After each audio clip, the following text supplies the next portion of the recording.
Los problemas fundamentales, habíamos visto que en la topografía los problemas fundamentales del campo eran la medición de distancia, o sea, mediciones lineales, medición de ángulos y medición de desniveles.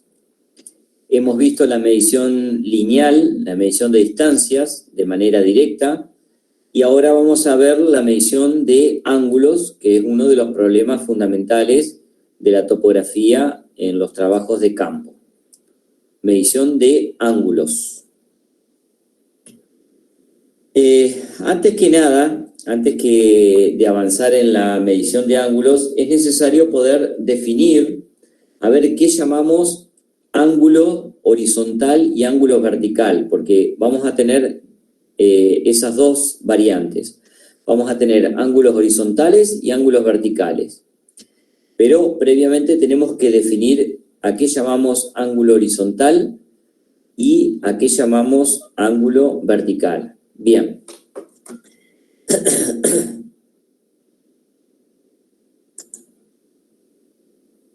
Bien. El ángulo horizontal entre dos puntos, en este ejemplo, por ejemplo, P1 y P2, entre dos puntos del terreno, desde el punto de observación 0, es el ángulo que forman entre sí los planos verticales que contienen a ambos puntos, P1, P2, y la vertical en el punto de observación 0. Entonces, repito, es el ángulo que forman entre sí los dos planos verticales que contienen al punto P1 y P2 respectivamente y que contienen la vertical en el punto de observación 0. Básicamente sería como si nosotros tenemos en el espacio, estamos en el punto, en este punto 0, tenemos un punto P1 y un punto P2 en el espacio, ¿verdad? El ángulo horizontal entre P1 y P2 es el que forman entre sí el plano vertical, los planos verticales que contienen a P1 y P2 y que contienen la vertical en el punto de observación. Ese ángulo que forman entre sí esos dos planos verticales es el ángulo horizontal, que es el mismo que forman la proyección de la dirección al punto, desde el punto de observación al punto P1 y desde el punto de observación al punto P2, la proyección de esas dos direcciones sobre el plano horizontal. Ese ángulo proyectado sobre digamos, las dos proyecciones sobre el plano horizontal forman un cierto ángulo que es justamente el ángulo horizontal entre P1 y P2. O sea que es el ángulo que forman entre sí las proyecciones de la dirección del punto de observación hacia el punto P1 y P2 sobre un plano horizontal. Eso sería lo que definimos como ángulo horizontal.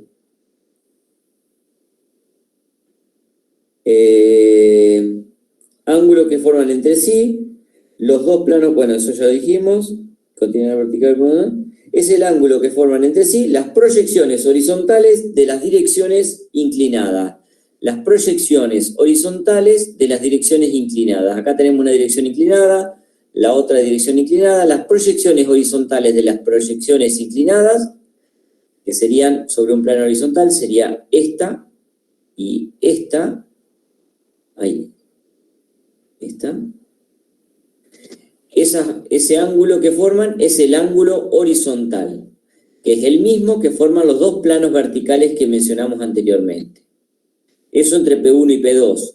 Luego entre P2 y P3, que está por debajo del plano horizontal, lo mismo. El ángulo horizontal es el mismo, es el que forman el plano vertical que pasa por el punto P2 y P3 y que contienen la vertical en el punto de observación, que es el mismo que forman las proyecciones desde el punto de observación al P2 y desde el punto de observación a P3 sobre un plano horizontal.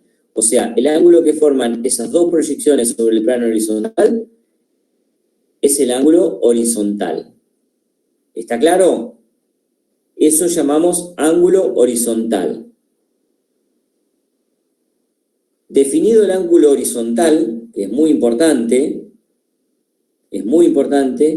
que lo entiendan, definido el ángulo horizontal, vamos a pasar a hablar del ángulo vertical.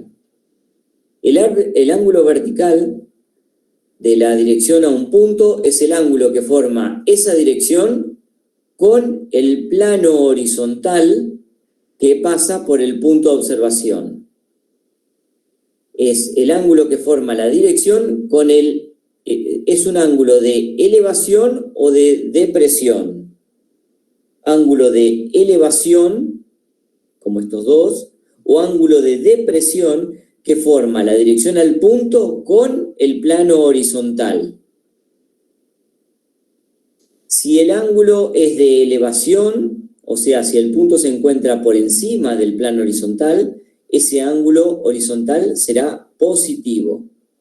Y si es un ángulo de depresión, porque el punto está por debajo del plano horizontal, ese ángulo vertical será un ángulo negativo. Entonces, el ángulo vertical puede ser positivo o negativo. A ver, veamos qué valores pueden tomar. El ángulo horizontal podría tomar valores desde 0 hasta un giro completo, hasta 360 grados, ¿verdad? En cambio, el ángulo vertical puede tomar valores desde 0 hasta 90.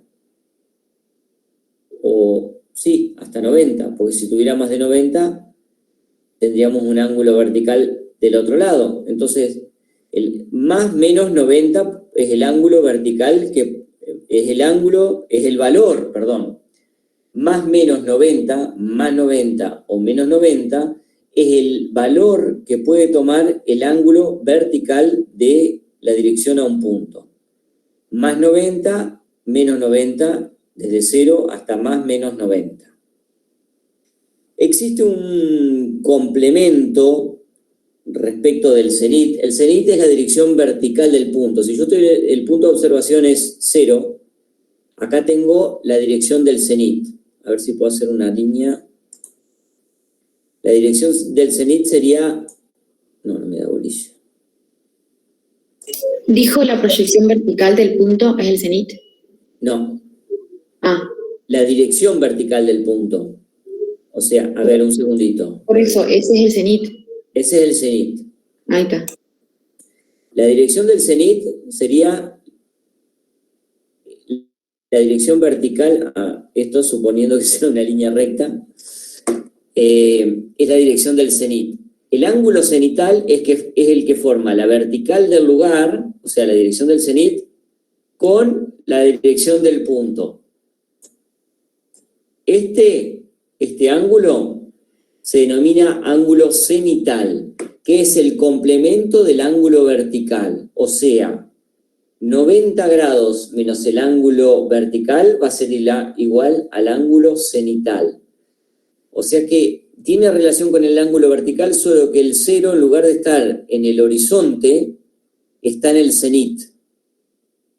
Por lo tanto, en lugar de poder tomar valores como el ángulo vertical entre 0 más menos 90, puede tomar valores entre 0 y 180, que sería la dirección exactamente invertida al cenit, que sería el nadir, sería hacia abajo. ¿Por qué hablamos del cenit? Porque existen instrumentos que en lugar de tener ¿por qué hablamos del ángulo cenital? Porque existen instrumentos que en lugar de tener el 0 en el horizonte, tienen el 0 en el cenit, y en lugar de mostrarnos el ángulo vertical, nos muestra el ángulo cenital. Por eso es que lo mencionamos. Pero conceptualmente tenemos ángulos horizontales y verticales, que es lo que les acabo de mencionar. El concepto del ángulo vertical y el concepto del ángulo horizontal, que es muy importante que lo tengan bien claro. Si a alguno le quedó alguna duda, por favor me interrumpe y no tengo ningún problema en aclarar o repetir alguna descripción o definición. Bien, el instrumento en topografía que vamos a utilizar para la medición de ángulos horizontales y verticales es el teodolito. El teodolito entonces es un instrumento que sirve para medir ángulos horizontales y verticales. Acá yo en el gráfico les traje a ver, espérense un poquito. No.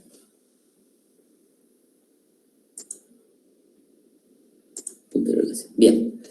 El teodolito. Yo acá les traje una imagen de un teodolito antiguo, que son muy interesantes los teodolitos antiguos porque podemos ver al desnudo toda la maquinaria. Yo acá tengo uno que normalmente utilizo para poder explicarles un poquito los componentes, porque justamente estos teodolitos antiguos tienen toda la maquinaria al desnudo y nos permiten poder visualizar mucho más fácil que otro tipo de teodolitos. Entonces estos son teodolitos mecánicos antiguos. Luego tenemos los teodolitos mecánicos algo más modernos. Estamos hablando de los años 70, 80 y 70 y 80, 60, 70, 80, y un poco antes también. Eran teodolitos mecánicos de precisión, por lo general de origen alemán o de origen suizo. Eran que son por ahí los pioneros en los instrumentos de precisión, como la relojería. Y bueno, en el instrumental topográfico también, tanto los alemanes como los suizos fueron un poco los pioneros en este tipo de instrumental.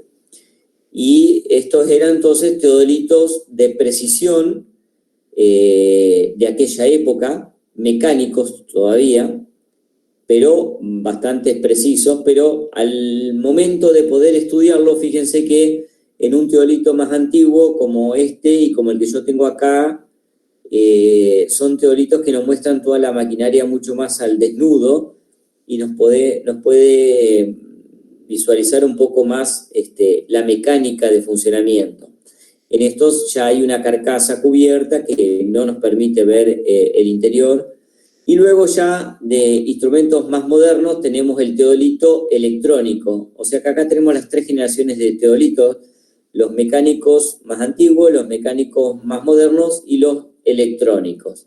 Un teodolito electrónico en el cual podemos visualizar en la pantalla en forma digital directamente lo que es el ángulo vertical y el ángulo horizontal.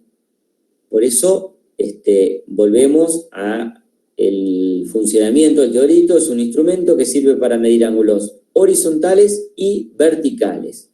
Ese es el objetivo del teodolito. Ese es el motivo por el cual fue construido este instrumento. Instrumentos que sirven para medir ángulos horizontales y verticales. Bien. Entonces acá tenemos las tres generaciones, y obviamente hoy en día los que están si uno va a comprar un instrumento nuevo, ya no son de origen alemán o suizo, sino que son japoneses, quienes han imitado y han igualado la precisión y hasta mejorado, y con mayor facilidad de utilización, porque claro, ya nos muestran en un display directamente las lecturas, cuando en este tipo de instrumentos había que realizar un cierto tipo de lectura mecánica y a veces con combinación de algún noños, algún sistema de lectura para mejorar la precisión, cuando en estos modernos directamente ya nos muestra con dígitos el valor del ángulo horizontal o vertical. Eso es un poco la evolución del instrumental del teodolito.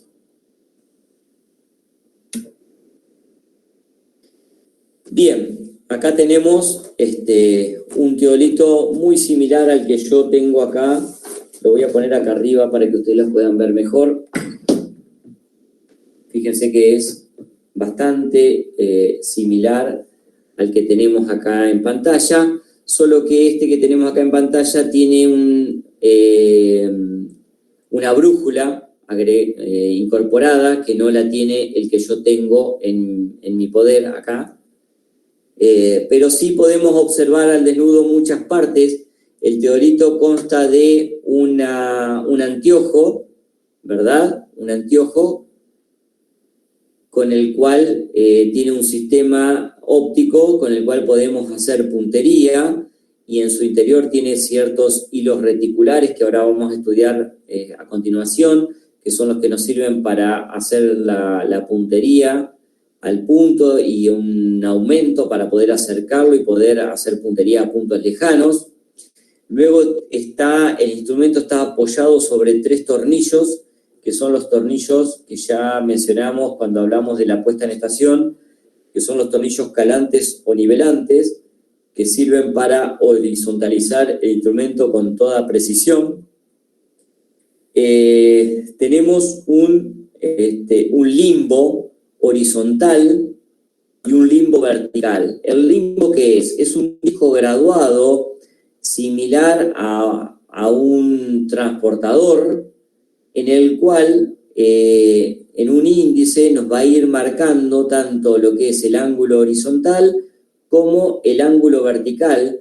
Cuando yo muevo el anteojo, hay un índice, en este caso hay un movimiento relativo, se mueve el limbo y el índice queda fijo, pero básicamente sería lo mismo que se mueva el índice y el círculo quede fijo. Y lo que nos va a indicar este limbo vertical, en la medida en que yo apunte hacia arriba o hacia abajo, me va a indicar lo que es el ángulo vertical, y por otro lado el limbo horizontal, que es este otro disco graduado, nos va a indicar el ángulo horizontal. Bien, también tenemos los niveles de burbuja. Acá hay un nivel tubular, en este que yo tengo también tiene un nivel esférico, acá en el centro, para una horizontalización grosera. En este no veo el nivel esférico, es probable que lo tenga y no lo estemos viendo. ¿Qué otro elemento tenemos? Todo lo que sería la parte móvil se denomina alidada del instrumento. Después tenemos tornillos. Ustedes verán acá tornillos, que yo los tengo acá, tornillos. Por lo general, los tornillos entrantes, los que se dirigen hacia el centro, son de freno. Si yo ajusto este tornillo, el instrumento queda frenado y ahí funcionan los tornillos de pequeños movimientos, que son los tangenciales. Los tangenciales al limbo, son de pequeños movimientos. ¿Qué pasa? Cuando uno va a hacer puntería, uno apunta de manera grosera, luego ajusta, ¿verdad? Y empieza a trabajar con los tornillos de pequeños movimientos, tanto en el sentido horizontal como en el vertical. Ajusto, queda el entrante, ajusta, y el tangencial, ¿dónde está el tangencial acá?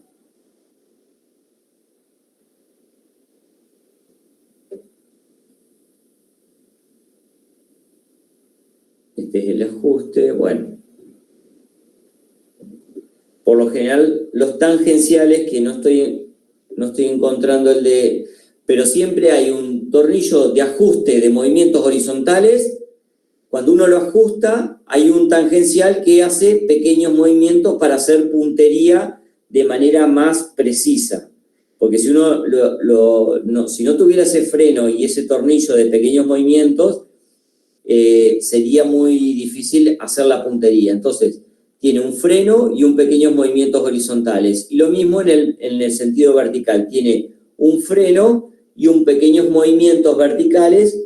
De esa manera uno, con los hilos del retículo, que son los que vamos a observar por el interior del anteojo, vamos a poder hacer con pequeños movimientos, poder hacer puntería de manera precisa al objetivo que supuestamente es una señal ubicada a una gran distancia.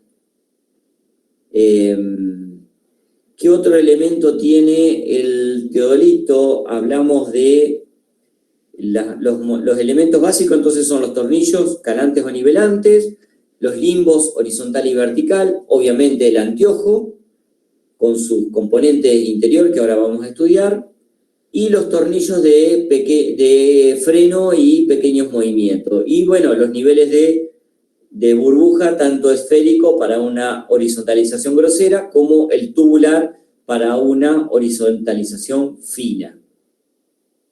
Bien.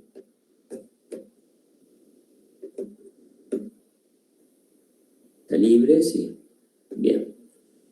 Acá a la derecha, así como tenemos uno mecánico antiguo, acá a la derecha tenemos un teodolito electrónico, donde el teodolito es muy lindo, muy preciso, muy sencillo de usar, pero a los fines de estudiar no podemos ver toda la maquinaria al desnudo como vemos en este, sino que está todo dentro de una carcasa, está todo protegido, por eso con fines didácticos estos teodolitos antiguos son mucho más útiles. Pero este teodolito nos va a indicar, fíjense que ahí en el display tienen una B y una H. La B es el ángulo vertical y la H es el ángulo horizontal. Acá tenemos en este teodolito, tenemos el nivel esférico para una horizontalización grosera. Aquí arriba tenemos el nivel tubular para una horizontalización fina. Acá tenemos los tres tornillos calantes o nivelantes que sirven para poner en estación, o sea, horizontalizar el instrumento. Acá los teníamos más al desnudo, pero acá también están a la vista. Luego tenemos en este instrumento más moderno el tornillo de freno y pequeños movimientos horizontales y freno y pequeños movimientos verticales. En lugar de ser tornillos tangenciales y entrantes, está en un mismo tornillo, solo que uno está en el eje y el otro un poquito más hacia afuera, pero freno y pequeños movimientos verticales, freno y pequeños movimientos horizontales. Mientras el instrumento no esté frenado, el tornillo de pequeños movimientos horizontales no funciona, sino que se mueve a pulso, digamos, de manera mecánica. Uno lo frena y cuando uno lo frena, si lo quisiera mover ya no se mueve, tendría que forzarlo. Quiero moverlo y se mueve todo, ¿ven? Porque no está agarrado a un trípode. Entonces, está frenado. Cuando está frenado, recién ahí responden los tornillos de pequeños movimientos. Si no está, y este pequeño movimiento. Si no está frenado, no responden los pequeños movimientos. Y lo mismo en el sentido vertical. Si no está frenado, ajustado no responde el de los pequeños movimientos. Este va a responder cuando el del freno esté ajustado. Mientras no esté ajustado, tiene movimiento vertical también libre. Bueno, eso sería un poco entonces cómo trabaja el teodolito. Primero hacemos una puntería gruesa, mirando por arriba del anteojo. Ellos suelen tener una mira tipo, como una mira de un arma, de un rifle acá arriba, y entonces uno hace una puntería gruesa y ajusta en forma vertical y horizontal, y ahí entra a trabajar con los pequeños movimientos horizontales y verticales hasta que los hilos del retículo apunten exactamente al objetivo buscado. ¿Correcto? Bien.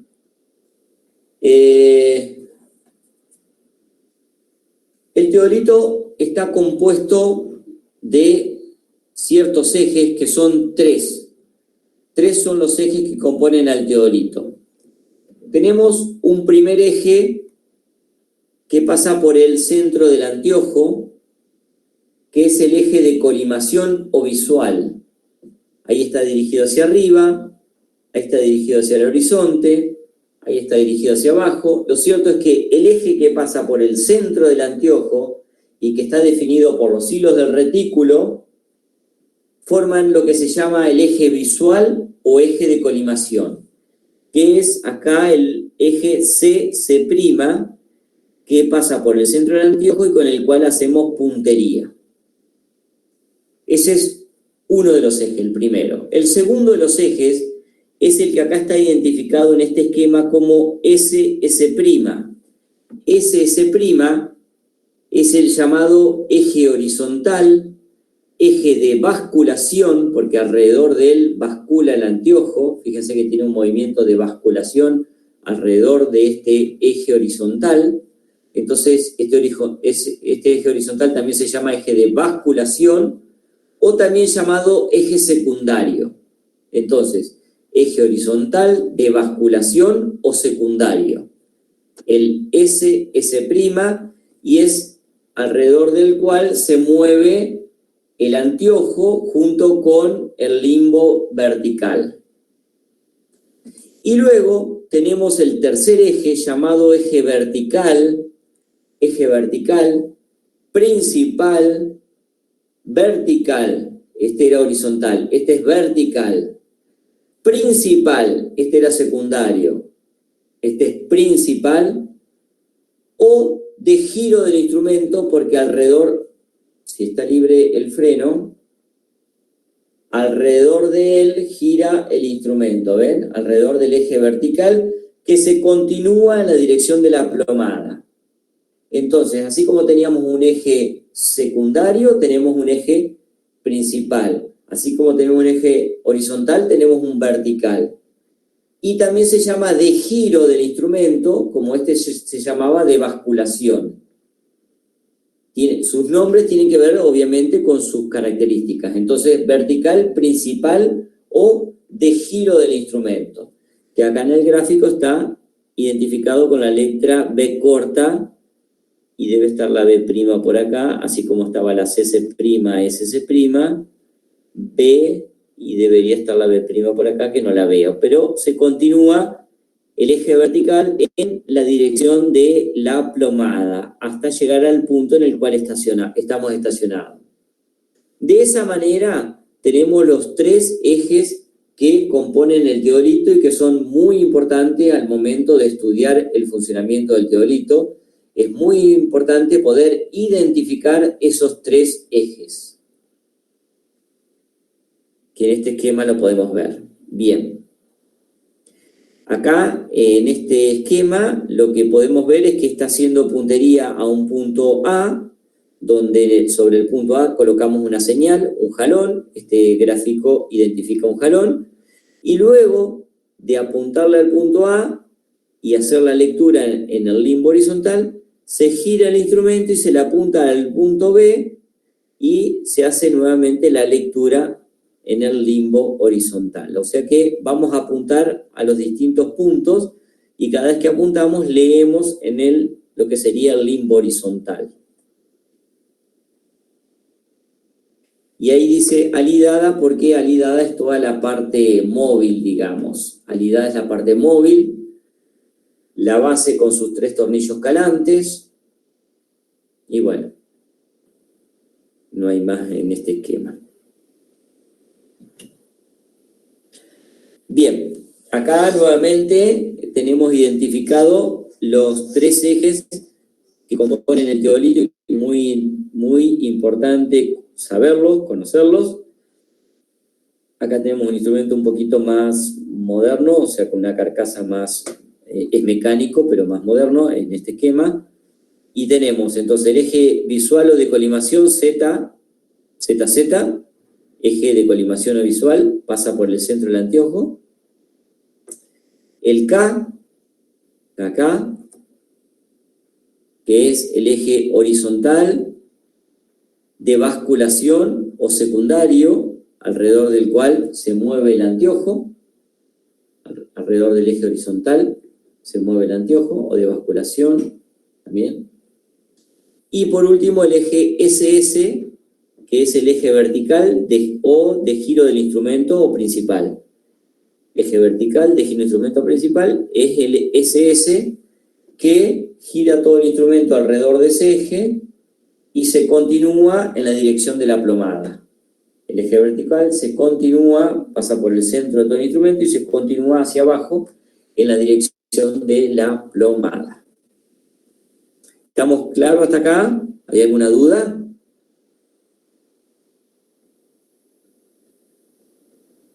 ¿Todo bien? No. Bueno, muy bien. Al momento de poder esquematizar un teodolito, esta sería un poco la forma más sencilla de poder esquematizar. O sea, se dibuja el anteojo, como este tubo, se dibuja el eje visual o de colimación por el centro del anteojo dirigido a uno de los puntos. Luego se dibuja lo que sería el eje horizontal, que está identificado por esta recta, y este eje horizontal tiene solidario un índice, el cual nos va indicando en este limbo vertical, en la medida en que yo muevo el anteojo, ese índice me va indicando el ángulo vertical. Es un movimiento relativo, porque en este caso, por ejemplo, en este teodolito, en realidad, en lugar de moverse el índice, se mueve el disco graduado y lo que queda fijo es el índice.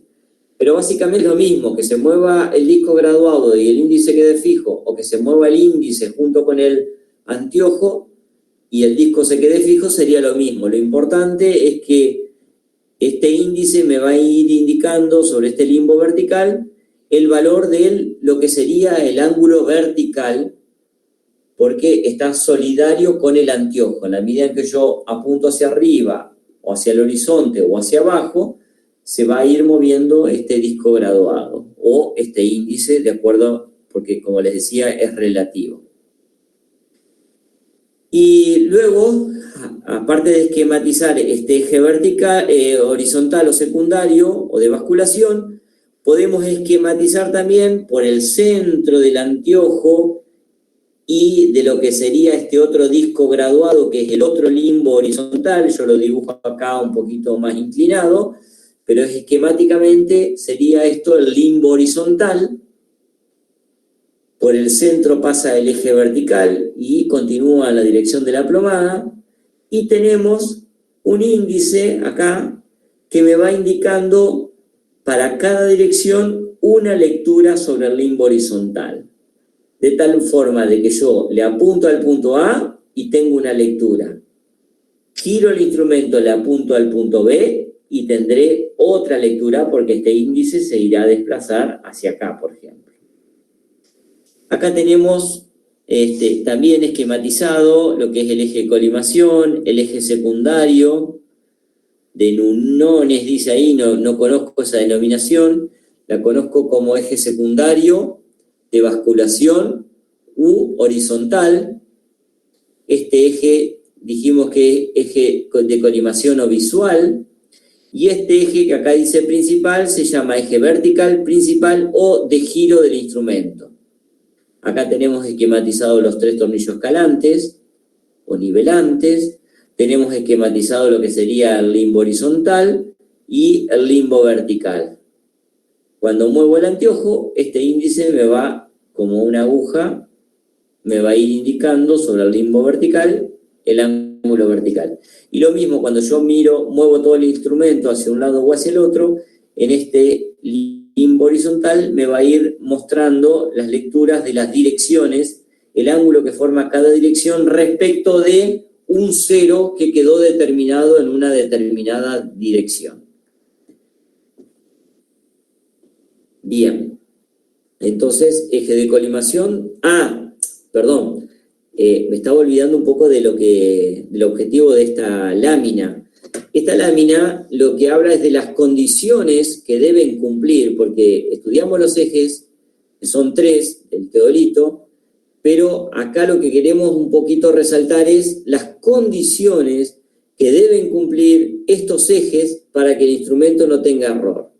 Para que el teodolito no tenga error, estos ejes tienen que cumplir estas 2 condiciones, que son que siempre el eje de colimación tiene que ser perpendicular al eje horizontal. Fíjense, el eje de colimación tiene que ser siempre perpendicular al eje horizontal. Fíjense que yo, por más que mueva el anteojo, siempre el eje de colimación tiene que ser perpendicular, ya sea hacia abajo, hacia el horizonte o hacia arriba, pero siempre el eje de colimación perpendicular al eje horizontal.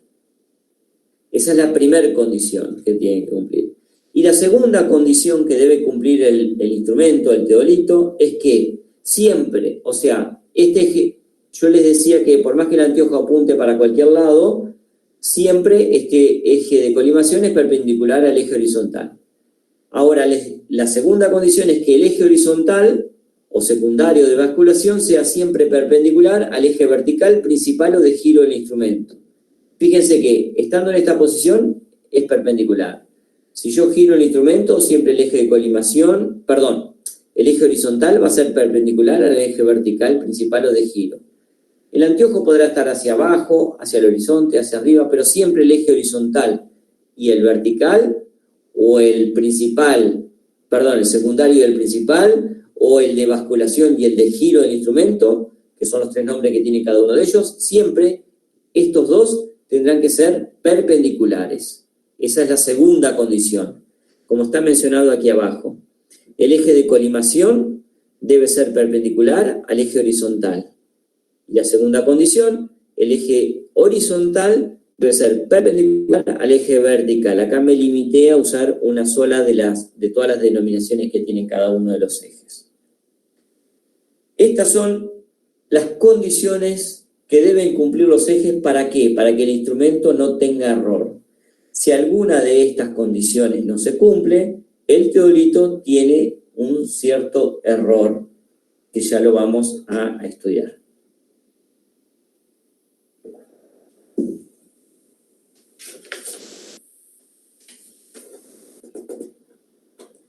Bien.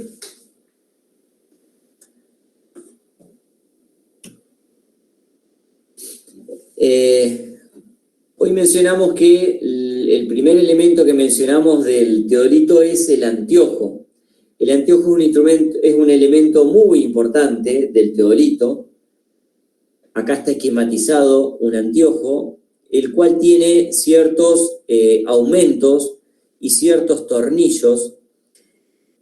Básicamente hay dos elementos que vamos a tener que enfocar. Uno que es interno, un elemento interno del anteojo que son los llamados hilos del retículo.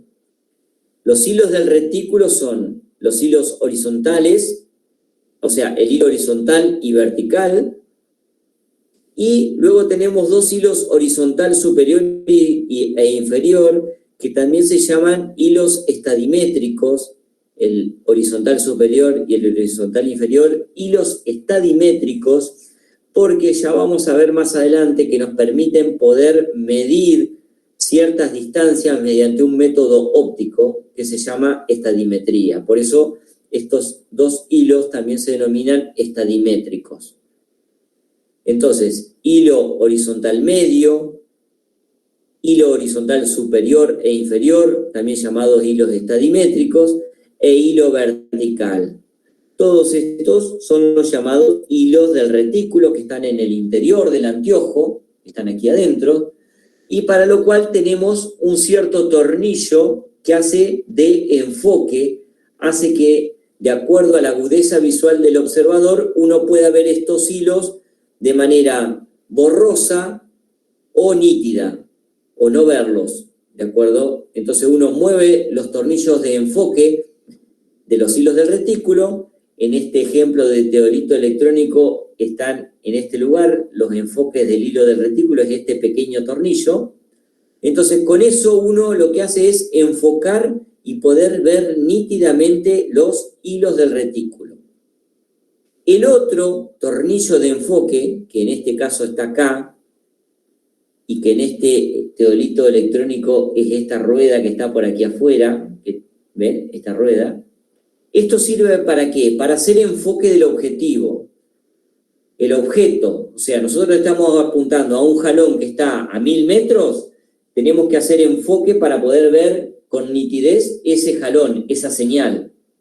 Para eso movemos este tornillo para entonces enfocar el objeto. Entonces reitero, tornillo para enfocar los hilos del retículo, tornillo para enfocar el objeto al cual estamos haciendo puntería. Acá es necesario aclarar que antes de empezar a trabajar con un instrumento, el operador tiene que hacer primero un enfoque de los hilos del retículo, o sea, observar un punto al infinito, cualquier cosa, al cielo. Lo importante es prestarle atención a esto, a los hilos del retículo. Mover este tornillo de enfoque, y al moverlo vamos a ver que estos hilos se ven de manera no nítida, de manera esfumada, y por ahí lo vemos de manera nítida como unas líneas, y de golpe, de vuelta, se vuelve a ver de manera esfumada. Entonces tenemos que volver e ir moviendo los tornillos del enfoque de los hilos retículos hasta que estos hilos se conviertan en líneas bien definidas. Y eso depende del ojo de cada uno. Cada uno tendrá que mover más o menos este tornillo de acuerdo a la agudeza visual de cada uno. Pero lo importante es que enfocar bien nítidamente los hilos del retículo, y luego que se enfocó bien nítidamente los hilos del retículo, entonces ahí sí poder empezar a trabajar y ya una vez que enfocamos los hilos del retículo no se tocan más, independientemente de que el objeto esté a 20 metros o de que el objeto esté a 1000 metros, ya los hilos del retículo, el enfoque de los hilos del retículo no se toca más, sino que lo que se va a tocar de acuerdo a la distancia a la que esté la señal es el tornillo de enfoque del objeto, que está por acá afuera, que acá en este dibujo es esta cremallera. Entonces, nosotros con este tornillo más grande vamos a enfocar el objeto. Es muy importante que previamente se haya hecho el proceso de enfocar nítidamente los hilos del retículo y que luego ya no lo vamos a tocar más porque, como les decía, independientemente que el objeto esté a 5 metros o a 1000 metros, los hilos del retículo están en el interior del anteojo, siempre a la misma distancia, por lo tanto este tornillo ya no se toca más. ¿Hasta cuándo no se toca más? Hasta que cambie el operador. Cuando deje de trabajar el mismo operador y pase a trabajar otro operador, tendrá que observar a ver si ese operador tiene la misma agudeza visual, en cuyo caso no lo tendrá que tocar, y si tiene distinta agudeza visual, más o menos agudeza o miopía o alguna alteración, porque no todos vemos de la misma manera, entonces de esa manera tendrá que tocar este tornillo de enfoque de los hilos retículos, pero lo hace por única vez, o sea, cada operador lo hace una sola vez y luego empieza a operar y trabaja constantemente sin tocar nunca más los hilos del retículo, el enfoque de los hilos del retículo. Lo que sí va a tocar constantemente, dependiendo de la distancia a la cual se encuentra el objeto, es el enfoque del objeto, que es este tornillo más grueso. Porque, como les decía, no es lo mismo enfocar a un jalón que está a 20 metros que enfocar a un jalón que está a 500 metros o un jalón que está a 1000, 1500 metros. Entonces, constantemente vamos a medir, a tocar el enfoque, regular el enfoque. Si nosotros no hiciéramos previamente esto que yo les dije de ver con nitidez los hilos del retículo, y si lo estamos viendo de manera no nítida a los hilos del retículo y enfocamos el objeto y hacemos puntería, vamos a estar cometiendo un error que se llama error de paralaje. El error de paralaje se produce ¿por qué? Porque estamos viendo los hilos del retículo en un plano distinto al que estamos viendo el objeto. O sea, tanto los hilos del retículo como el objeto los tenemos que enfocar a los dos de manera nítida y en ese momento van a estar en el mismo plano visual. Y ahí no vamos a estar cometiendo error de paralaje. Ahora, si no vemos bien los hilos del retículo, los vemos medio esfumados, o no vemos bien el objeto, entonces vamos a estar cometiendo lo que se llama el llamado error de paralaje.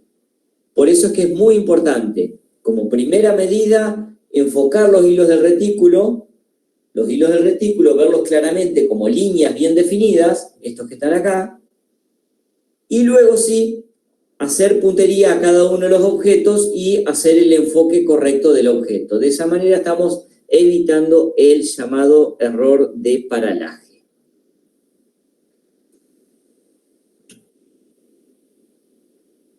Bien.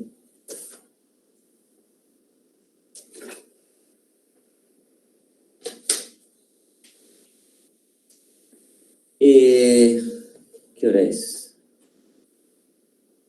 11, 10 y media, 11 menos cuarto. Bien.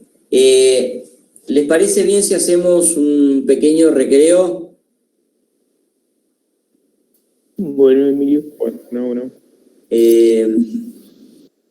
Paramos un ratito, por ejemplo, hasta las menos 10. ¿Es suficiente? Bueno. Bien. El error de paralaje básicamente se produce por cuando uno... A ver, espérense un poquito, compartir. Quiero ver si... ¿Ustedes están viendo la pantalla? Sí.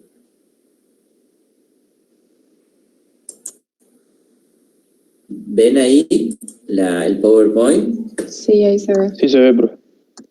Bien. ¿Y también me ven a mí en una ventanita o no? Sí. Bien. Nosotros tenemos en el anteojo dos enfoques. Un enfoque que tiene que ver con los hilos del retículo que están en el interior, para lo cual tenemos un tornillo que es este, el enfoque de los hilos del retículo, y otro enfoque que es el del objetivo. Son dos enfoques distintos, son dos elementos. ¿El objetivo qué es? Es el objeto que está a una cierta distancia, es el ayudante que está con el jalón a 500, 1000 metros, 700 metros. Ese es el objeto, el cual lo enfocamos con este tornillo. Y los hilos del retículo están en el interior del anteojo y los enfocamos con este otro tornillo. Lo que yo les digo es que antes de comenzar a trabajar, es muy importante ajustar primero de ver nítidamente los hilos del retículo, o sea que estén enfocados los hilos del retículo. Una vez que enfocamos los hilos del retículo, ahí sí empezamos a trabajar, mientras no cambie el operador, siempre los hilos del retículo van a seguir siendo visibles de manera clara, van a estar claramente definidos, porque la agudeza visual del observador es la misma, porque es el mismo observador, es el mismo operador. Entonces, como esa distancia interna no se modifica, siempre va a estar enfocado los hilos del retículo. Lo que sí vamos a tener que mover constantemente es enfocar el objeto, porque el objeto podrá estar, el ayudante podrá estar más cerca, más lejos, y ahí vamos a tener que mover constantemente el ajuste del enfoque del objeto. El llamado error de paralaje se produce cuando no producimos primero este enfoque de los hilos del retículo, sino que los vemos de manera difusa a los hilos del retículo y sin embargo enfocamos el objeto, pero los hilos del retículo están de manera difusa. Al estar de manera difusa los hilos del retículo no están en el mismo plano visual y ahí es donde se produce el error de paralaje. Entonces, el error de paralaje se produce por no tener enfocado correctamente los hilos del retículo al momento de enfocar el objeto. Previamente enfocamos los hilos del retículo, luego enfocamos el objeto y en ese momento van a estar en el mismo plano visual y no se va a producir el llamado error de paralaje. ¿Está claro? Sí, gracias. Bien. Esperemos. Profe, Sí. pero si vos enfocás los hilos, Sí. digamos, están bien nítidos, Sí. vos ahí apuntás al objetivo y lo enfocás también. Cuando vos cambiás de objetivo, ¿los hilos se desenfocan otra vez? No. ¿Los hilos quedan? Los hilos quedan porque los hilos están internamente en el anteojo. Una vez que enfoqué los hilos del retículo, Si yo no toco más ese tornillo de enfoque de los hilos retículos, seguirán enfocados siempre, porque internamente están a la misma distancia. Lo que va a cambiar es el objeto que está a 200 metros, a 500 metros, a 1000 metros. Entonces voy a tener que enfocar el objeto. Pero los hilos de retículo lo hago una sola vez y mientras no cambie el operador ya no lo tengo que hacer nunca más. Son fijos los hilos de retículo, están adentro del anteojo, están siempre a la misma distancia. Lo enfoco una vez y nunca más. Lo que sí constantemente estoy enfocando es el objeto. Es este tornillo más grande. ¿Está claro? Sí, gracias. Bien. Espérense un segundito que me olvidé el vaso de agua.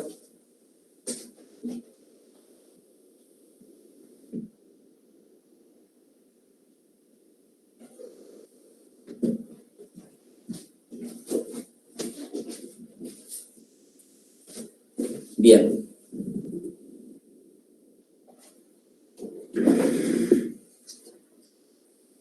Bien. Eso tiene que ver entonces con el llamado error de paralaje que se produce por la falta de enfoque de los hilos del retículo previamente antes de enfocar el objeto. Profe, yo tengo otra pregunta. Sí. Los hilos estadimétricos, si no me equivoco, lo que se llamaban, que eran los dos horizontales, Sí. ¿sirven solamente para enfocar? ¿O qué función cumplen? Sí, Son hilo horizontal medio, hilo vertical, y estos dos hilos que tenemos acá arriba se llaman horizontal superior e inferior, o también llamados hilos estadimétricos porque son los que me van a permitir medir una cierta distancia mediante un método óptico que se llama por estadimetría. ¿Cuál fue tu pregunta? Que me olvidé. La función de esos dos hilos horizontales. Bueno, la función es esa, la de... Van a tener distintas funciones. Por ejemplo, en el teodolito van a servir para medir por estadimetría una distancia. Después, en el nivel óptico, que vamos a ver que también poseen estos hilos estadimétricos, o hilos horizontal superior e inferior, van a tener una doble función. Una primera función que es medir la distancia por estadimetría, igual que en el teodolito, que es un método óptico de medir indirectamente una distancia, pero también en el nivel óptico, que sirve para nivelación geométrica, que ya lo vamos a estudiar, ahora simplemente se los menciono, también va a servir para la lectura de mira y hacer una comprobación de que la lectura del hilo medio fue correcta, haciendo una lectura de hilo superior e hilo inferior. Pero nos estamos adelantando un poco, o sea que, ¿qué función tienen? En el teodolito solamente poder medir una distancia por estadimetría, que es un método óptico que lo vamos a estudiar más adelante. Y en el nivel óptico, aparte de esa misma función, tiene otra función de hacer dos medidas de lectura de mira que nos sirven para verificar la lectura del hilo medio. Esas serían las funciones de los hilos superior e inferior, o llamados también hilos estadimétricos. Perfecto, genial, gracias.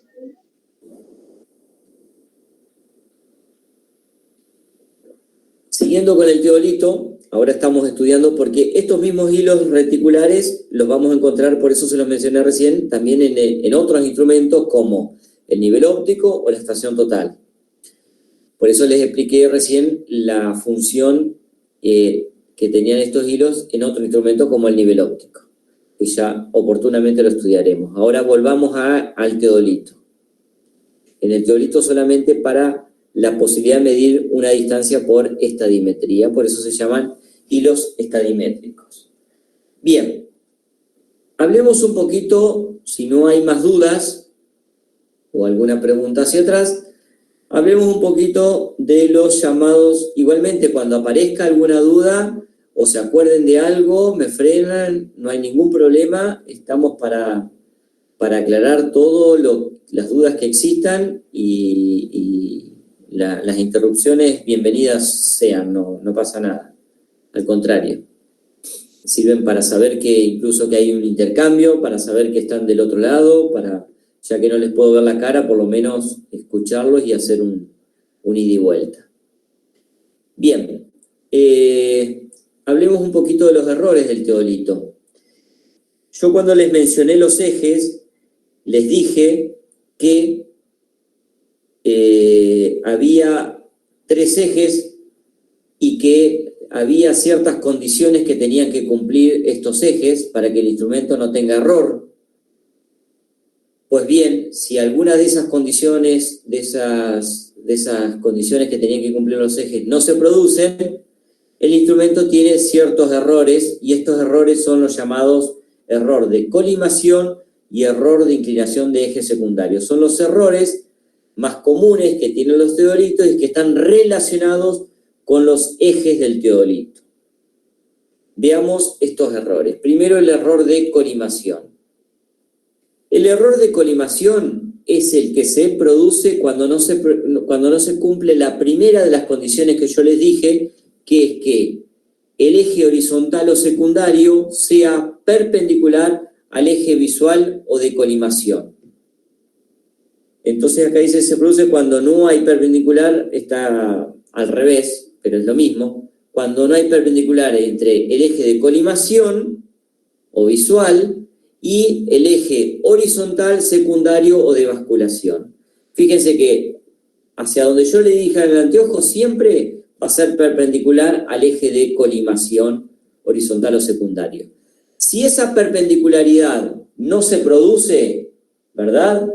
Si el anteojo tiene, el eje de colimación tiene una cierta inclinación y no hay perpendicularidad con el eje horizontal o secundario o de basculación, entonces se produce un error que es el llamado error de colimación. ¿Cómo podemos detectar en la práctica que el teodolito tiene error de colimación? Para esto tenemos que realizar lo siguiente. Tenemos que tener un objeto, un jalón, sería una señal bien definida. Bien definida significa que tiene que estar no a 5 o 10 metros, sino que esté a 200, 300 metros, de tal forma que al observarlo veamos lo más cercano a una línea y no algo gordo, como para poder hacerle puntería bien fina. Entonces, le hacemos puntería bien a esa señal, a ese jalón, y hacemos la lectura de lo que se llama círculo izquierda. Posición círculo izquierda es la siguiente. Cuando el operador está frente al instrumento, tiene el limbo horizontal normalmente a la izquierda del operador. Eso se llama posición 1. Posición 1 es círculo izquierda, con el limbo vertical hacia la izquierda. Posición 2, que sería círculo derecha, sería hacer vuelta de campana con el anteojo, giro, y ahora el limbo vertical ya no lo tengo a la izquierda, sino que lo tengo a la derecha. Eso es posición 2. Entonces, hago primero posición 1, o sea, círculo izquierda, freno, hago puntería, pequeños movimientos, y hago lo que se llama la lectura en el limbo horizontal de círculo izquierda, que sería acá el alfa 1. El alfa 1 es lo que yo estoy leyendo en el limbo horizontal en posición círculo izquierda o posición 1. Entonces, luego de haber hecho lectura de ese objeto en posición círculo izquierda, hago vuelta de campana, giro 180 grados y vuelvo a hacer puntería al mismo objeto, pero en posición 2 círculo derecha. Al hacer posición 2 círculo derecha, la lectura en el limbo horizontal va a estar en este punto. Si yo prescindo de los 180 grados por haber hecho vuelta de campana, o sea, le resto 180 grados a esta lectura, voy a tener la lectura sobre este punto en el limbo. Entonces, círculo izquierda y círculo derecha prescindiendo de los 180 grados. En ese caso, lo que me está mostrando esta diferencia es el doble del error de colimación. Entonces, por ejemplo, si en círculo izquierda, o sea, posición 1, leo 120 grados 15 minutos y giro 180 grados y en posición 2, círculo derecha, leo 300 grados 11 minutos 20 segundos, en posición 2, Esta posición 2 tengo que prescindir de los 180 grados por haber hecho vuelta de campana, o sea que a este ángulo le resto 180 grados y me queda 120 grados, 11 minutos, 20 segundos. Ahora, alfa 2 menos alfa 1, 120, 11, 20, menos 120, 15, 00, me va a dar menos 0 grados, 3 minutos, 40 segundos. Esto que me está mostrando, este ángulo, es el doble del error de colimación. Es igual a 2 veces el error de colimación. Por lo tanto, el error de colimación es la mitad de este valor. Es 1 minuto 50 segundos, en este ejemplo que estamos viendo acá. 1 minuto 50 segundos sería el error de colimación. ¿Se entiende? Esto es muy importante.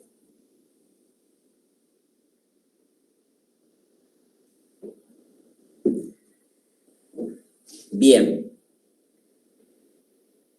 Fíjense que si yo hago lectura círculo izquierda y círculo derecha, me da el doble del error, la diferencia. ¿Qué pasa si yo a esta lectura de círculo izquierda y círculo derecha las promedio?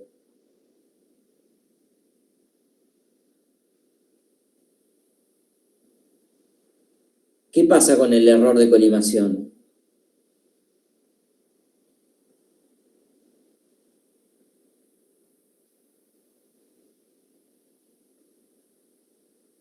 Si yo leo círculo izquierda, leo círculo de derecha, prescindo los 180 grados y las promedio, tengo alfa 0. ¿Qué pasa con el error de colimación? ¿Es 0? Desaparece, exactamente. Y eso es lo que vamos a hacer cuando apliquemos uno de los métodos. Esto es un error sistemático y existe un método sistemático que vamos a estudiar ahora, más adelante, ahora a continuación, que se llama método de Bessel, y que justamente lo que hace es promediar estas dos lecturas y de esa manera compensa y elimina el error de colimación. Entonces, es un método sistemático para eliminar o minimizar un error sistemático, llamado error de colimación. Bien. Entendido este primer error, llamado error de colimación, el cual se producía por la falta de perpendicularidad entre el eje de colimación y el eje horizontal, vamos a pasar a estudiar el otro error llamado error de inclinación de eje secundario. Profe, sí. El anterior error se puede confundir a veces con cuando no está bien a nivel. No. ¿O no se puede confundir por eso? O sea, no. Cuando no está bien horizontalizado, Ajá. no. No, este error específicamente es la... Fíjate que este eje tiene que ser siempre perpendicular al eje de colimación. Cuando esa perpendicularidad no se produce, estamos en el error de colimación. Es muy distinto a la horizontalización del instrumento, al momento de medir un ángulo horizontal, ¿no? Okay. No tiene nada que ver. Está básico, o sea, los dos errores que vamos a estudiar están directamente relacionados con las condiciones que tienen que cumplir los ejes del teodolito para que el instrumento funcione perfectamente. Vimos el primero, error de colimación, y ahora vamos a estudiar el segundo, que es el error de inclinación de eje secundario, que es cuando no se produce la segunda condición. ¿Cuándo está el error de inclinación de eje secundario? Cuando el eje horizontal, secundario o de basculación no es perpendicular al eje vertical, principal o de giro del instrumento. Ese es el llamado error de inclinación de eje secundario. Acá está en el gráfico, fíjense que está exagerado, está como inclinado, o sea, este eje horizontal no es perpendicular al eje vertical y tiene una cierta inclinación. ¿Cómo detectamos de manera práctica que existe este llamado error de inclinación de eje secundario? Bueno, para eso debemos primero colocar una plomada desde una altura importante, una plomada pesada, de tal forma que al colgar esa plomada bien pesada, este hilo o alambre o lo que fuera que sostiene a esta plomada, a este peso, se va a mantener perfectamente de manera vertical, porque acá tenemos una plomada bien pesada. En ese momento nos estacionamos frente a ese hilo que sostiene a la plomada con el teodolito, estacionamos el teodolito de la manera que ya vimos la bolilla pasada, cómo se ponía en estación el instrumento, mediante un centrado y un nivelado. Bien, una vez que se puso en estación el instrumento, lo que hacemos es apuntar primero al hilo de la plomada, que sostiene la plomada, en la parte superior. Acá tenemos la imagen. Le apuntamos de tal forma que el cruce de los hilos del retículo coincida con el hilo de la plomada. Una vez que hicimos eso, ajustamos el tornillo de pequeños movimientos horizontales para que el instrumento ya no tenga más movimiento horizontal. Ajustamos entonces los movimientos horizontales y nos queda libre el anteojo solamente. El instrumento ya en forma horizontal no se mueve. En ese momento lo que hacemos es empezar a mover el anteojo y a recorrer el hilo de la plomada. Si vemos que el anteojo, los hilos del retículo o lo que sería de manera relativa el hilo de la plomada se empieza a alejar de los hilos del retículo, del hilo vertical del retículo, se empieza a alejar como en este ejemplo y hasta nos queda fuera del anteojo, entonces en ese momento nos damos cuenta de que este instrumento tiene error de inclinación de eje secundario. Lamentablemente, si tenemos este error, no tenemos un método sistemático como en el anterior para poder compensarlo y minimizarlo o eliminarlo, sino que en este caso vamos a tener que mandarlo a hacer un control, un service, un ajuste.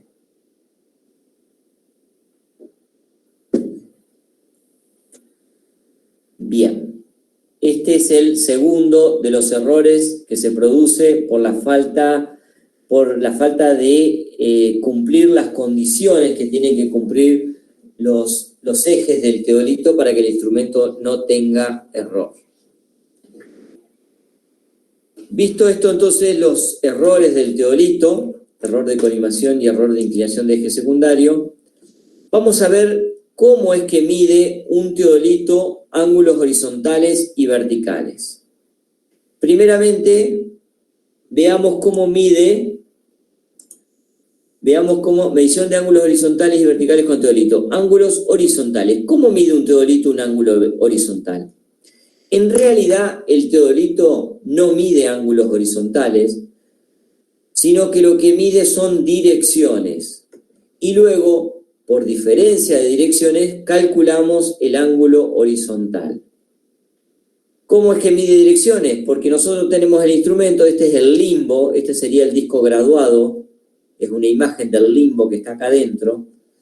Entonces tenemos el disco graduado y cuando vamos a arrancar el cero está en una determinada dirección cualquiera.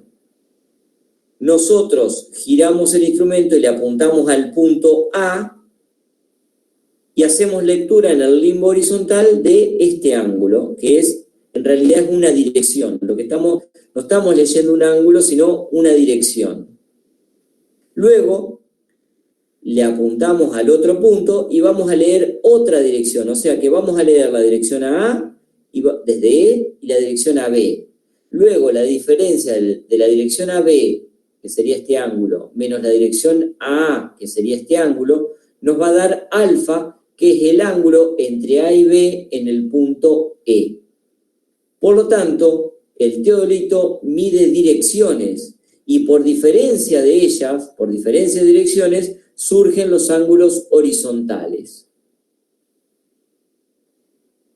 Más allá de que podemos, si el teodolito tiene esa posibilidad, podemos mover el limbo horizontal y provocar una lectura de 0 grados, 0 minutos, 0 segundos a uno de los puntos Y en ese caso sí, cuando le apuntemos al segundo punto, vamos a estar leyendo directamente el valor del ángulo horizontal.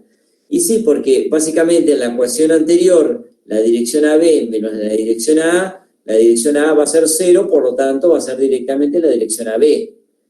En ese caso vamos a estar leyendo directamente el valor del ángulo. Pero básicamente, para hablar con más propiedad, el instrumento, en una primera instancia podemos decir que mide ángulos horizontales, pero si vamos a hablar y a ver más en detalle, en realidad, en el sentido de ángulos horizontales, mide direcciones y por diferencia de ellas obtenemos el ángulo horizontal.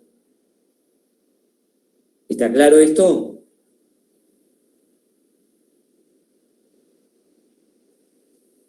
Sí, está claro. Sí, sí. Bien. ¿Qué pasa respecto de los ángulos verticales? Todo esto que acabamos de ver es respecto de los ángulos horizontales. Respecto de los ángulos verticales, cuando nosotros apuntamos a un objeto, vamos a poder leer directamente en el limbo vertical o en el display, si se tratara de un teodolito electrónico, vamos a poder leer directamente el ángulo vertical, ya sea positivo o negativo. Porque si ese punto, esa dirección, está por encima del plano horizontal, el ángulo vertical será positivo. Me parece que cuando arrancamos no definí el ángulo vertical, ¿o sí? Al principio de la clase, sí. Bien, cuando hablé de ángulos horizontales, hablé de ángulos verticales. Porque no recuerdo que, ¿saben por qué me quedó la duda? Porque no recuerdo que haya hablado de ángulos verticales negativos. Porque el ángulo vertical... Sí, lo dijo. Ah, bien, me olvidé entonces. El ángulo vertical es la dirección del punto de referencia al objeto, es el ángulo que forma esa dirección con el plano horizontal que pasa por el punto de referencia. Ahora, ¿es un ángulo de elevación o un ángulo de depresión?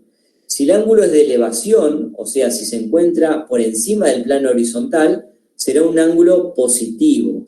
Y si el ángulo es de depresión, o sea, el ángulo vertical, el punto está por debajo del plano horizontal, será un ángulo negativo. Por lo tanto, mientras el ángulo horizontal va a ser siempre positivo, y puede tener valores desde 0 hasta 360 grados, el ángulo vertical es un ángulo que puede tomar valores positivos o negativos y va a tener valores desde 0 hasta más menos 90. 0 hasta más menos 90. Bien, ese es el ángulo vertical. Es muy importante que comentemos y hablemos de lo que se llama el ángulo cenital. El ángulo cenital es el ángulo que forma la dirección del cenit, que es la vertical del lugar, con la dirección del punto observado. ¿Por qué es importante? Porque existen instrumentos que, en lugar de tener el 0 en el cenit, tienen el 0 en el horizonte, tienen el 0 en el cenit. Y en lugar entonces de leer en el display el ángulo vertical, voy a leer el ángulo cenital en esos instrumentos. Entonces, en instrumentos que tienen el 0 en el cenit, en lugar de leer el ángulo vertical, voy a leer el ángulo cenital, que es la diferencia con 190. O sea, ángulo vertical va a ser igual a 90 grados menos el ángulo cenital. El ángulo cenital es un ángulo que puede tomar valores desde 0 hasta 180. Cuando está en la dirección del nadir. Desde 0 hasta 180. El ángulo nadiral no se los voy a mencionar porque no he visto instrumentos que tengan el 0 en el nadir, pero sí muchísimos instrumentos que tienen el 0 en el cenit y que en lugar de medir el ángulo cenital nos esté indicando el ángulo vertical nos esté indicando el ángulo cenital. Fíjense que el ángulo cenital les decía que tiene valores desde 0 hasta 180. Ahora, cuando el ángulo cenital tenga valores de 0 hasta 90, el ángulo vertical va a ser positivo. 90 menos un valor menor de 90 será un valor positivo. Cuando el ángulo cenital sea mayor a 90, el ángulo vertical va a ser negativo. Fíjense, ángulo vertical 90 menos un ángulo cenital que pueda ser mayor que 90, esto nos va a dar un valor negativo. Entonces, esa es un poco la relación entre el ángulo cenital y el ángulo vertical. El cenital nunca va a ser negativo, siempre va a ser positivo, de 0 a 180. En cambio, el vertical puede tomar valores desde 0 hasta más menos 90. ¿Está claro?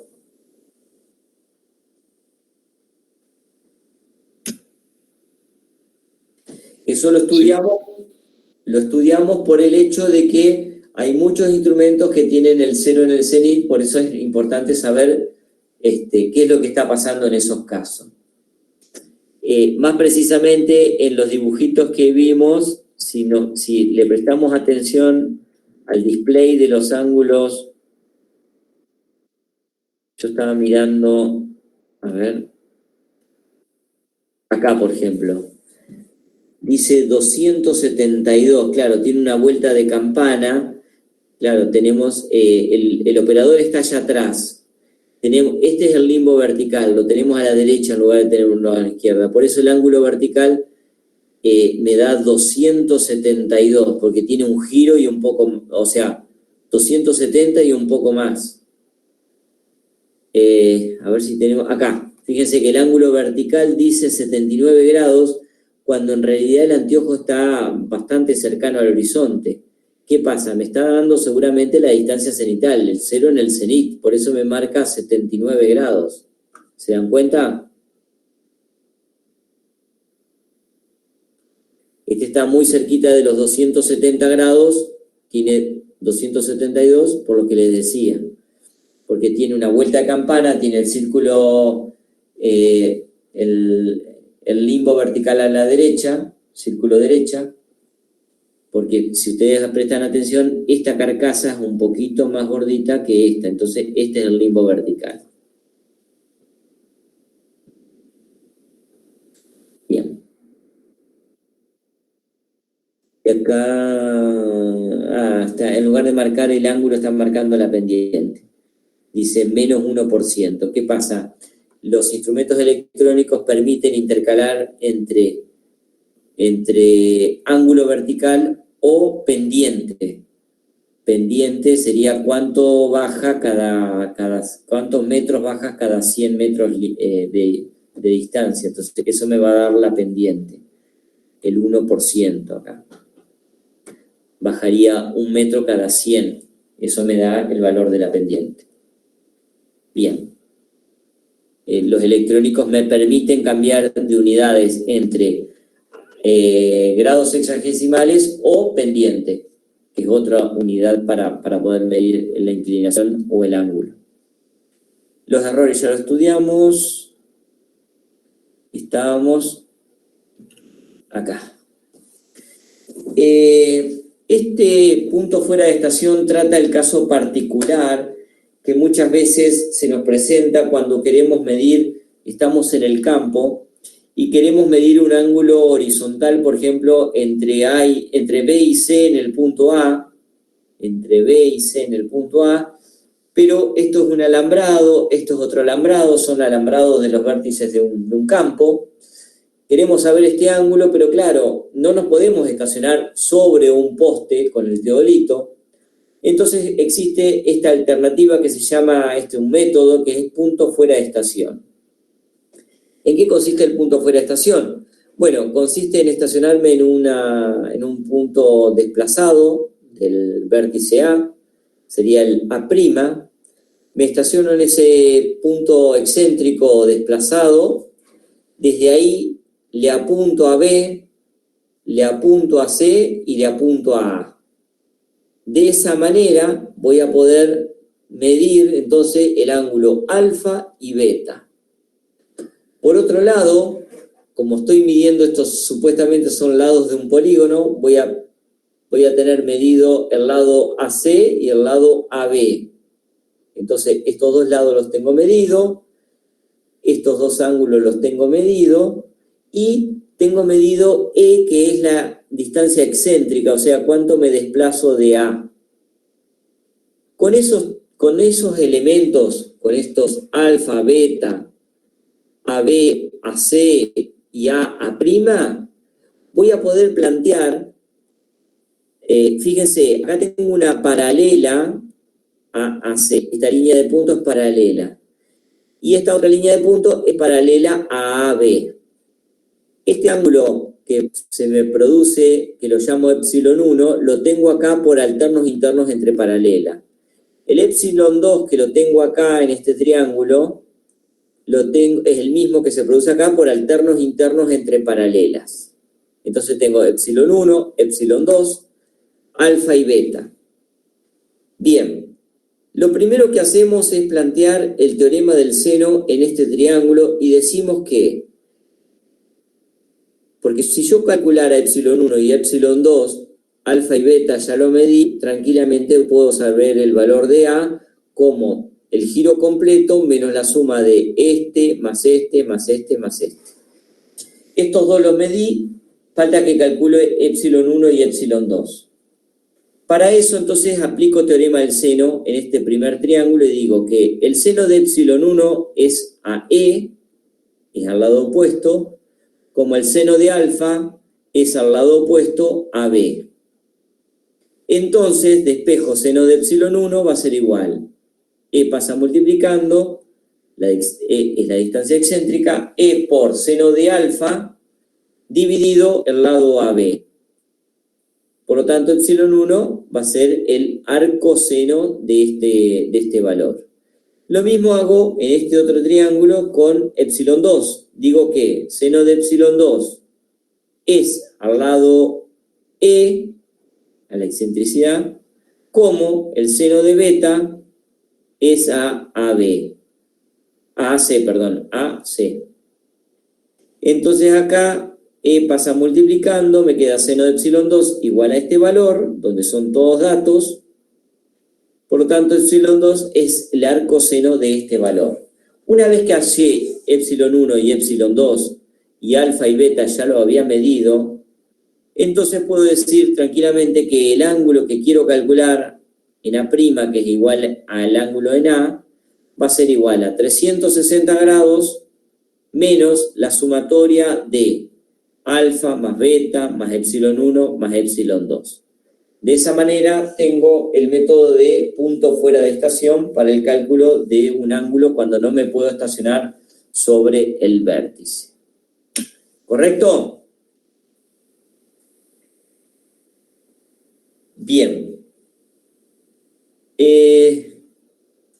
Al momento de poder medir un ángulo, lo puedo realizar de dos maneras. De manera simple, aislada, o mediante algún método de compensación.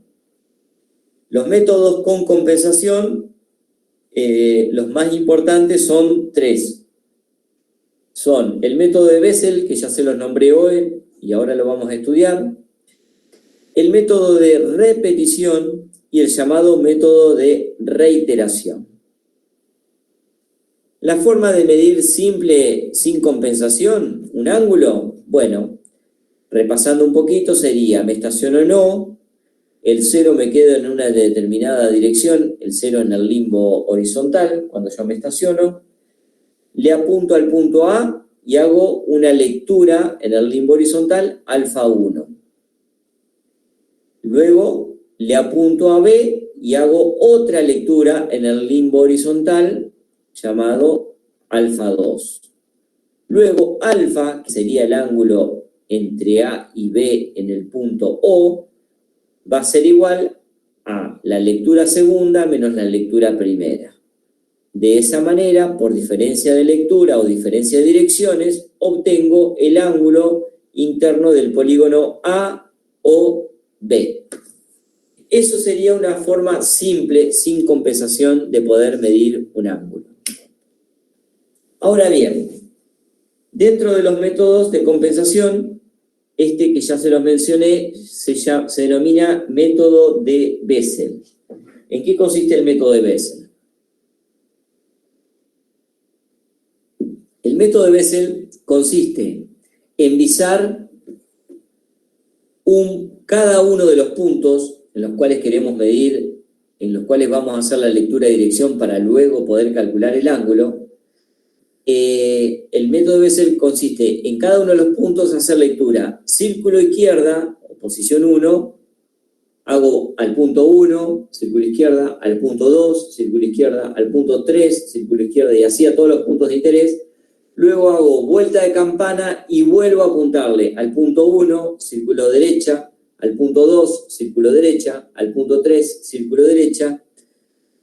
Y lo que se hace luego es, a cada uno de los puntos que se leyó, círculo izquierda y círculo derecha, prescindiendo de los 180 grados, se promedian las lecturas. Como vimos hoy, cómo compensábamos el error de colimación. Entonces, el método de Bessel consiste en visar 2 veces cada punto, primero con el anteojo normal, círculo izquierda, y después con el anteojo invertido, círculo derecha, previa vuelta de campana del anteojo 180 grados. O sea, círculo izquierda, vuelta de campana, me queda círculo derecha. Debemos tomar como lectura correcta de cada dirección el promedio de las dos, prescindiendo de los 180 grados por el giro del instrumento. O sea, la lectura de círculo izquierda, la lectura de círculo derecha, prescindiendo de los 180 grados, o sea, a la de círculo derecha le resto 180 grados, y esas dos lecturas las promedio. Por eso dice, debemos tomar como lectura correcta el promedio de las dos direcciones. Con la aplicación de este método de Bessel, se eliminan, primeramente, el más importante, se eliminan varios errores sistemáticos, destacándose especialmente el error de colimación. ¿Se acuerdan? Cuando lo vimos al error de colimación y vimos cómo detectarlo de manera práctica, si promediamos esas dos lecturas, lo estamos eliminando al error de colimación. Entonces, con la aplicación de este método se elimina o minimiza el error de colimación, por lo cual es muy recomendado este método, el método de Bessel. El otro método que existe para compensar la lectura de un ángulo es el llamado método de repetición. Para poder aplicar el método de repetición, antes que nada necesitamos tener un teodolito repetidor. ¿Qué es un teodolito repetidor? Es un teodolito que tiene, mediante un sistema, la posibilidad de hacer solidario limbo y alidada, de tal forma de que yo en determinado momento le apunto un punto, hago solidario limbo y alidada, y cuando giro el limbo horizontal. Entonces el método de repetición consiste en, cuando quiero aplicarlo entre dos puntos, A y B, le apunto al primer punto, al punto A, hago lectura en el círculo horizontal al punto A, luego libero el freno, le apunto a B, lo freno, hago pequeños movimientos, y una vez que le apunté a B, hago solidario limbo y alidada. Luego giro el instrumento con el limbo horizontal, también lo giro, y vuelvo a hacer puntería al punto A. Libero el limbo de la alidada, le apunto al punto B, y de esa manera incrementé una vez más el valor del ángulo. Y eso lo hago n veces. ¿Para qué? Para no estar leyendo en cada una de las direcciones, sino que voy a hacer una lectura al principio y una lectura al final de las n repeticiones. De esta manera, cuando termino y hago n repeticiones, al valor que me dé del ángulo lo divido por n, y de esa manera tengo un valor del ángulo en el cual puedo, mediante este método sistemático, minimizar ciertos errores sistemáticos, como pueden ser, uno de ellos el error de lectura, porque yo hago una lectura, provoco n veces el ángulo y hago una lectura al final. Por lo tanto, hay un montón de lecturas intermedias que no las leo, sino que mecánicamente las voy incorporando, y de esa manera estoy achicando un poquito la posibilidad de cometer ese tipo de error de lectura. Y el otro error sistemático que compensa o minimiza este sistema es aquel que se produce por mala graduación del disco, de este disco que como si fuera un transportador, por ahí puede tener algún cierto error de graduación. Entonces, como yo voy a estar utilizando todo el sector del disco y luego lo divido por las n repeticiones, entonces minimizo un poco la posibilidad de ese error porque si hubiera algún error lo estoy repartiendo. Entonces como que también puedo achicar o minimizar error de graduación del limbo, que serían los dos errores que va a minimizar este método, el error de lectura y el error de graduación del limbo horizontal, obviamente. Por último, existe el método de reiteración. El método de reiteración se aplica cuando tenemos instrumentos que no son repetidores, no nos permiten hacer solidario, limbo y alidada, pero sí tienen un tornillo en el cual podemos mover el limbo horizontal y decir, bueno, tengo que apuntarle al punto A y al punto B para medir el ángulo, quiero aplicar el método de reiteración. Entonces lo que hago es, con un tornillo que mueve el limbo horizontal, es moverlo de tal forma que al apuntar al primer punto tengo un ángulo muy cercano al cero, superior al cero pero muy cercano.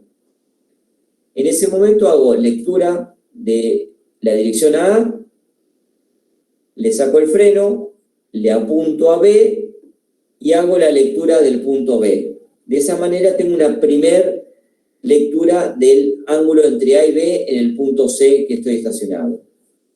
Luego lo que hago es volver a hacerle puntería al punto A, pero ahora muevo con los tornillos correspondientes, muevo el limbo horizontal de tal forma de provocar una lectura al punto A cercana en las proximidades de la lectura que le hice al punto B.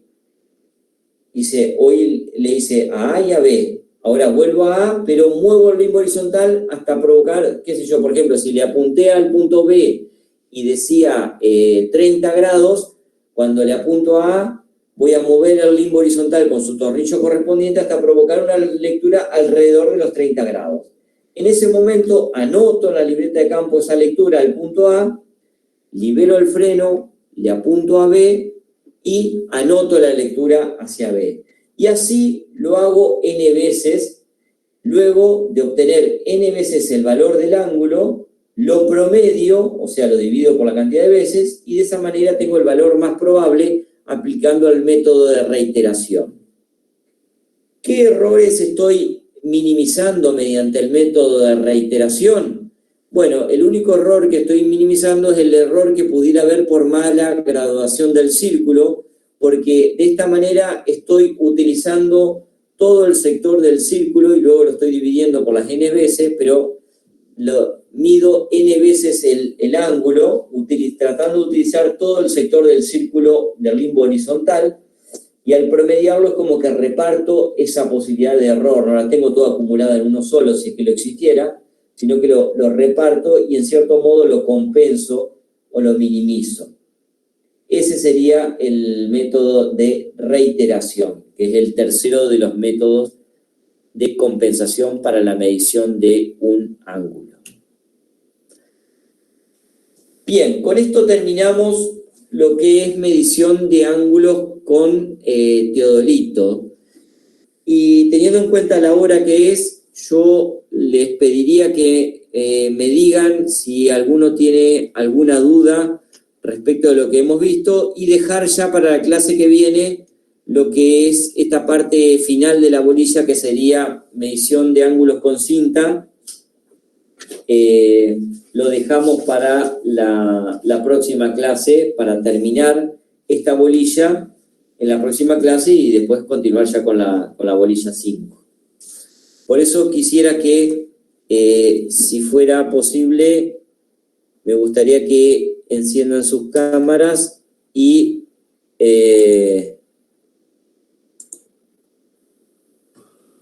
poder verlos y que me comenten si les ha quedado alguna duda somos 30 alumnos conectados. No sé si quedó alguna duda de lo que vimos hasta ahora, si quisieran que les aclare algún punto.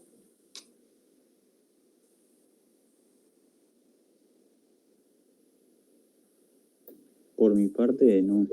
De mi parte, no, Emilia, todo claro. Muy bien.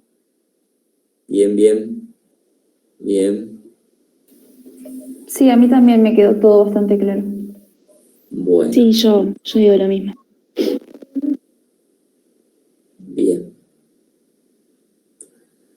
Bueno.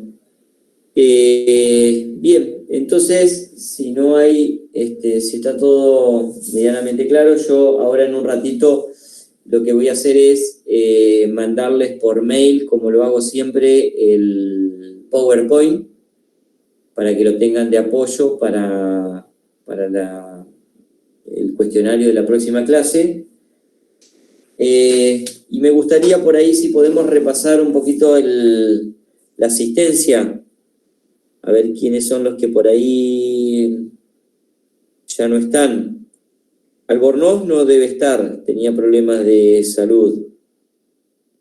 Álvarez tampoco, porque no estaba desde un principio. Arbelo. Presente. Bien. Parquín estaba ausente desde un principio. Bateman. Bateman me avisó que se tuvo que desconectar. Bueno. Beluz. Presente. Berti. Presente. Blanc. Presente. Cabrera. Presente. Carbonata. Presente. Castillo.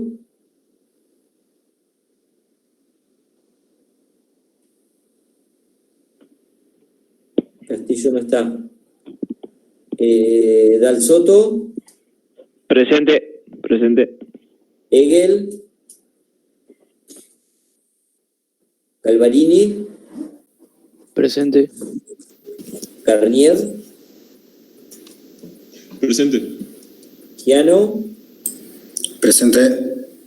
Evat. Presente. Olsman. Presente. Cambrina. Presente. Joanás. Presente. Club. Presente. Estaba con problemas de audio. Lescano. Presente.